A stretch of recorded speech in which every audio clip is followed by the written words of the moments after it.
దినం అనగనగా ఈ శీర్షికలో మరొక అద్భుతమైన హృదయాలను కదిలించే కథను మీకు వినిపించబోతున్నాను. ఇంకా ఆలస్యం చేయకుండా అందరం విందాం.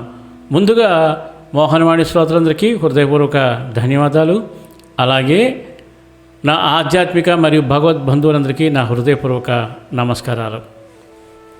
తత్ దినము, పెద్దలని స్మరించుకోవడం. రవి అనే ఒక వ్యక్తి ఏటా వాళ్ళ తల్లి తండ్రికి తిథి ప్రకారం ఏటా తద్దినం పెడతాడు. అతని భార్య గర్భవతి అయిన కారణంగా పురోహితుని సంప్రదింపుతో ఆ ఏడు స్వయం పాకం ఇచ్చేద్దామని వాళ్ళ పెద్దలను స్మరించుకొని మంచి పురోహితుడికి కబురు చేసి కార్యక్రమం నిర్వర్తించాడు. అదే ఇండ్ల దగ్గరలో ఉన్న ఒక బ్రాహ్మణుడు, అయ్యా, పూర్వం రోజుల్లో తద్దినాలు ఒక రకంగా విద్యా విషయ పరిజ్ఞానం తప్ప మరొక ఆతరువు లేని వారి ఆకలి తీర్చి తద్వారా పెద్దల ఆశీస్సులు పొందేవారు. అయితే పూర్వీకుల ఆచారం వదలకుండా లఘువుగా తిథి పెడుతూ అందులో నుంచి కొంత డబ్బు ఎవరైనా పేదలకు అవసరమైన వారికి సాయం చేయండి అని చెప్పాడు. అప్పుడు రవి ఈ పంతులు గారికి నేను ఇచ్చిన స్వయంపాకం వగైరా చూసి కళ్ళు కుట్టి ఇంకా ఏదో పొందాలని మనసులో ఇలా చెప్తున్నాడు. ఇవాళ రేపు ఇదొక వ్యాపారం అయిపోయింది అని అనుకున్నాడు. Ravi software engineer. భార్య డెలివరీకి వెళ్ళింది. అప్పటిదాకా తాముంటున్న సింగిల్ బెడ్రూమ్ ఇంటిని ఖాళీ చేసి ఊరికి కొంచెం దూరంగా గేటెడ్ కమ్యూనిటీలో డబుల్ బెడ్రూమ్ ఇల్లు అద్దెకు తీసుకుని చేరాడు. వంట తానే చేసుకుంటున్నాడు. ఆ రోజు ఆదివారం. పోర్టికోలో కూర్చుని కాఫీ తాగుతున్నాడు. ఆకుకూరలు ఆకుకూరలు అని కేక వినిపించింది. 70 ఏళ్ల వృద్ధురాలు తలపై కూరల గంప పెట్టుకుని కనిపించింది. పిలిచాడు. కాస్త గంప దించయ్యా అన్నది ఆమె. పాలకూర కట్ట ఎంత అడిగాడు. 10 రూపాయలకు 3 అయ్యా చెప్పింది అవ్వ. మరీ అన్యాయం, బయట 5 ఇస్తున్నారు అన్నాడు చిరుకోపంగా. 4 తీసుకోనాయనా, కట్టలు తీసింది అవ్వ. 10 రూపాయలు ఇచ్చాడు. గంప కాస్త పట్టయ్యా అన్నది. అవ్వ గంపను తన వైపు ఎత్తి పట్టుకుని గంపను పైకి లేపుతూ 2 కట్టలు పాలకూర తీసి ఇంట్లోకి విసిరాడు. హమ్మయ్య, 10 రూపాయలకు 6 కట్టలు వచ్చాయి అనుకున్నాడు ఒకంత సంతోషంగా. అవ్వ వెళ్ళిపోయింది. ఎంత ఆశో ఈ ముసల్దానికి. ఇవాళ రేపో చావబోతోంది, ఇంకా డబ్బు మూటలు కడుతున్నది. ముసిముసిగా నవ్వుకున్నాడు. అప్పటి నుంచి అవ్వ వచ్చినప్పుడల్లా గంప ఎత్తడానికి సాయం పడుతూ ఒక బీరకాయ, 2 వంకాయలు, ఒక దోసకాయో, చిన్న సొరకాయో లాఘవంగా తీయడం మొదలుపెట్టి ముసలిదాని రోగం కుదిర్చానని సంతోషపడసాగాడు. కొన్నాళ్ల తర్వాత ఎప్పటిలాగే గంప పైకెత్తుతూ 2 కొత్తిమీర కట్టలు లేపేశాడు. అంతలోనే ఎవరిదో ఏడుపు వినిపించింది. 8 ఏళ్ల అమ్మాయి పుస్తకాల సంచిని మోస్తూ, నానమ్మ, నన్ను స్కూల్ నుంచి పంపేశారు ఏడుస్తూ వచ్చింది. అవకంగా, అయ్యో నా బిడ్డ, బాబు కాస్త గంప కిందకి దించు నాయనా అన్నది రవితో. ఏడవకమ్మా, నేను వచ్చి చెబుతాలే, రేపు ఫీజు కడతాలే, నా తల్లే, ఇంటికి పోదాం పదా అన్నది పిల్లను వాటేసుకుని ధారాపాతంగా నీరు స్రవిస్తున్న ఆ చిన్నారి నయనాలను తుడుస్తూ. రవికి అర్థం కాలేదు. ఎవరి పిల్ల అని అడిగాడు అవ్వను. నా మనవరాలు బాబు, ఆడపిల్ల పుట్టిందని అల్లుడు నా కూతుర్ని వదిలేసి వెళ్ళిపోయాడు.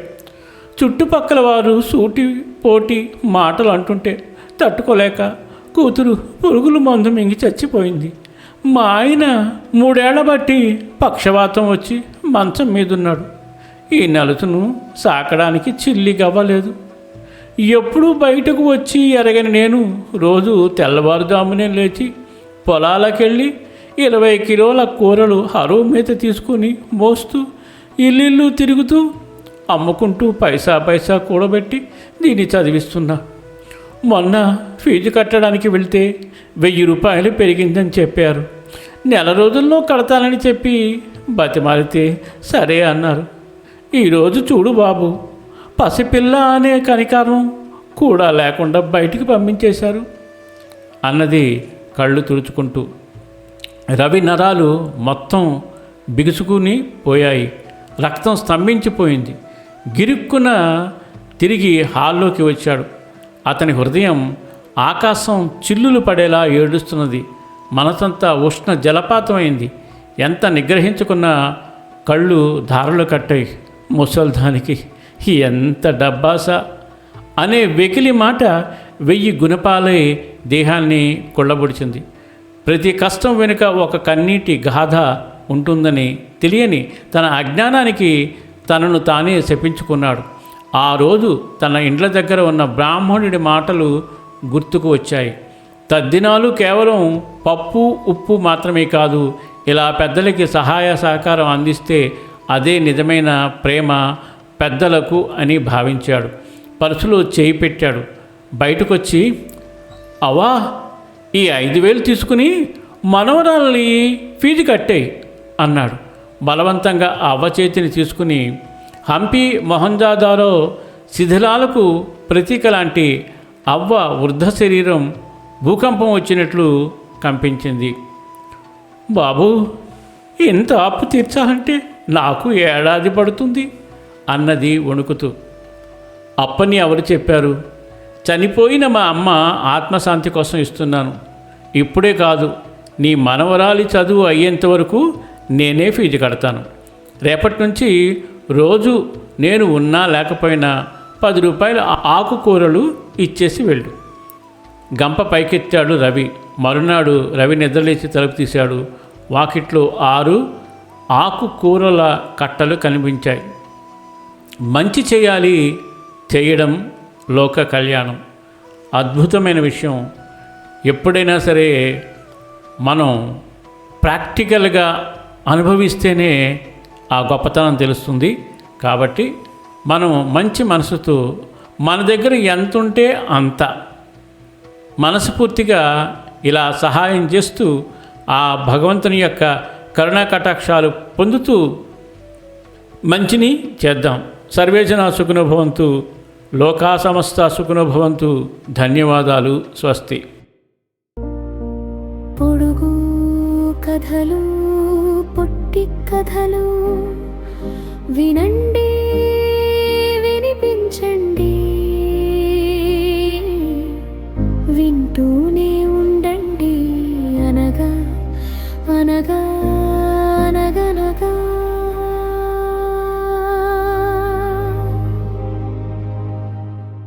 మన మోహనవాణి కార్యక్రమాలు మీకు నచ్చినట్లయితే వెంటనే ఒక లైక్ చేయండి, అలాగే కామెంట్ చేయండి, ఎక్కువ మందికి షేర్ చేయండి. సబ్స్క్రైబ్ చేసుకోకపోతే వెంటనే మన ఛానల్కి ఇప్పుడే సబ్స్క్రైబ్ చేసుకోండి. ధన్యవాదాలు.